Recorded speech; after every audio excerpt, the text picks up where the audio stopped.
Happiness without a reason. Have you ever asked yourself, what does it truly mean to be happy? We often tie our happiness to big achievements, milestones, or external things. Like landing that dream job, buying a new car, or finally going on that vacation we've been planning for years. And sure, those moments are fantastic. They bring a rush of joy, a sense of accomplishment. But what happens when the novelty wears off? What happens in the quiet, ordinary moments in between? Do we just wait for the next big thing to feel happy again? For a long time, I thought that's how it worked. I had a checklist for happiness. Get good grades, check. Get into a good university, check. Find a stable job, check. I was constantly chasing the next goal, believing that once I achieved it, I finally unlocked this permanent state of bliss. But it never quite worked out that way. The happiness was always fleeting, like a beautiful sunset that disappears over the horizon. It left me wondering, is there another way? Can we be happy just because?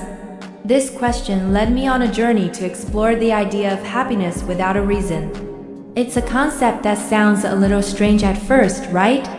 How can you be happy for no reason? But the more I dug into it, the more I realized it's not about being happy for no asterisk reason, but about finding happiness in the fabric of everyday life, independent of grand successes or external validation. It's about cultivating an inner state of contentment and peace that doesn't depend on what is happening around you. Think about it. When you were a child, did you need a reason to laugh?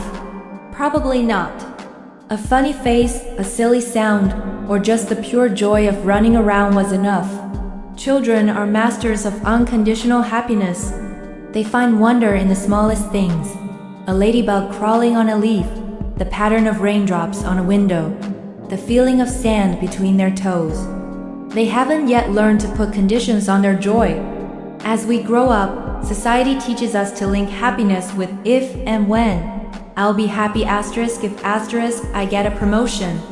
I'll be happy when I lose 10 pounds. We create a complicated web of prerequisites for our own well-being. So, how do we unlearn this and get back to that more natural state of happiness? The first step is mindfulness. I know, it's a word that gets thrown around a lot, but at its core, it's simply about paying attention. It's about being fully present in the moment, without judgment. When you're drinking your morning coffee, are you actually tasting it? Or are you already mentally running through your to-do list, stressing about the day ahead? Try this. Next time you have a cup of coffee or tea, just focus on that experience. Feel the warmth of the mug in your hands, inhale the aroma, notice the rich flavor as you take a sip. In that small moment of pure presence, there is a quiet, simple joy. That's a little piece of happiness without a reason. Another powerful tool is gratitude. And I don't just mean being thankful for the big stuff. I mean a radical, everyday gratitude. It's easy to be grateful for a bonus at work, but can you be grateful for the clean water coming out of your tap? Can you be grateful for the comfortable bed you woke up in? For the fact that your body is breathing on its own, keeping you alive without you even having to think about it. When you start actively looking for things to be grateful for, you start to see them everywhere. Your entire perspective shifts from what's lacking in your life to what's abundant. A gratitude journal is a fantastic way to practice this. Every evening, just write down 3 small things you were grateful for that day. It could be a smile from a stranger, a song you love coming on the radio, or the delicious taste of your lunch. It rewires your brain to scan for the positive. Letting go of comparison is also crucial. In our hyper-connected world of social media, it's so easy to fall into the comparison trap. We scroll through perfectly curated feeds and see everyone else's highlight reels, and we start to feel like our own life doesn't measure up. But remember, you're comparing your behind the scenes with someone else's highlight reel. It's not a fair fight. The only person you should compare yourself to is the person you were yesterday. Focus on your own growth, your own path, and your own unique journey. Unfollow accounts that make you feel bad about yourself.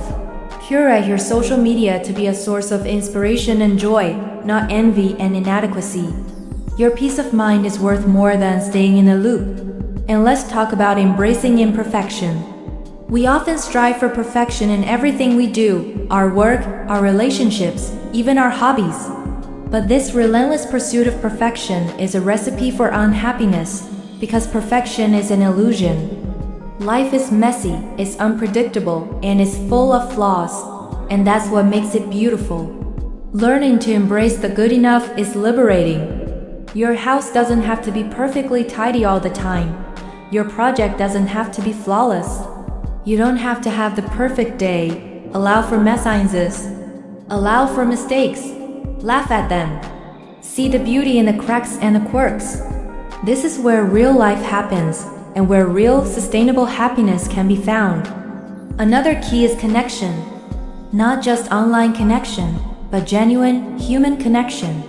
Spending quality time with people you love, who lift you up and accept you for who you are, is a powerful source of unconditional happiness. A deep conversation, a shared laugh, a supportive hug. These moments don't require any achievement. They are joyful in and of themselves. It's about quality over quantity. Even a 5-minute phone call with a good friend can completely change your energy for the day. Nurture those relationships. They are one of the greatest sources of joy we have. Finally, connect with yourself. What truly brings you joy? Just for the sake of it. Not because it's productive, or because it will look good on your resume, but simply because it makes your soul sing. Maybe it's painting, dancing in your living room, gardening, playing an instrument, or just getting lost in a good book. We often push these activities aside, calling them frivolous or a waste of time. But they are essential. They are the activities that fill up your cup. They are a direct line to that reason-free happiness.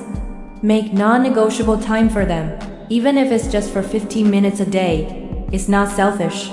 It's self-care, and it's fundamental to your well-being. Cultivating happiness without a reason is not a one-time fix. It's a practice. It's a daily choice to shift your focus. Some days will be easier than others. There will still be bad days, sad days, and frustrating days. That's part of being human. The goal isn't to be blissfully happy 100% of the time.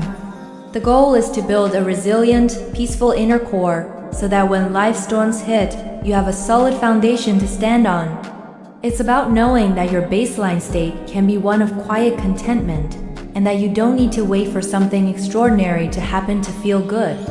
The ordinary is already full of wonder. You just have to choose to see it. So I invite you to try it. Today, find one small moment of happiness for no reason. Maybe it's the feeling of the sun on your skin, the sound of birds chirping outside your window, or the simple pleasure of stretching your body. Just one small moment. Acknowledge it. Savor it. And know that you have the power to create these moments for yourself, anytime, anywhere. Your happiness doesn't have to be on hold. It's available to you right here, right now. Thank you so much for spending this time with me today. I hope this gives you something to think about. If you like this video, give me a like and subscribe for more content on living a more intentional and joyful life. I'd love to hear your thoughts in the comments below. What's one small thing that brought you happiness today for no reason? Thanks for watching.